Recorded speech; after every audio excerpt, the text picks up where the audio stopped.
শেখ শাহজাহানকে যখন ED arrest করতে গিয়েছিল তখন দেখা গিয়েছে কিভাবে সেই আধিকারিকদের উপর আক্রমণ হয়েছিল, তাদের রক্তপাত ঘটেছিল এবং পশ্চিমবঙ্গ পুলিশ সেই আধিকারিকদের নামই, সেন্ট্রাল এজেন্সির আধিকারিকদের নামই মামলা করে। পরবর্তীতে কি দেখা যায়?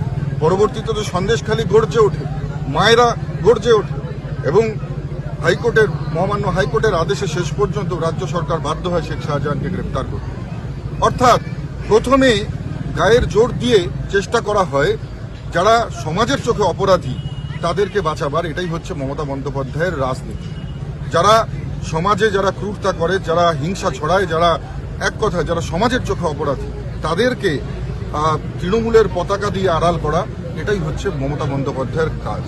আমি বলবো যে পশ্চিমবঙ্গের একজন মহিলা মুখ্যমন্ত্রী হিসেবে এটা কখনোই ওনার করা উচিত হয়নি। ওনার চেয়ারের যে গরিমা, সেই গরিমাকে নষ্ট করছে। এটা বাংলা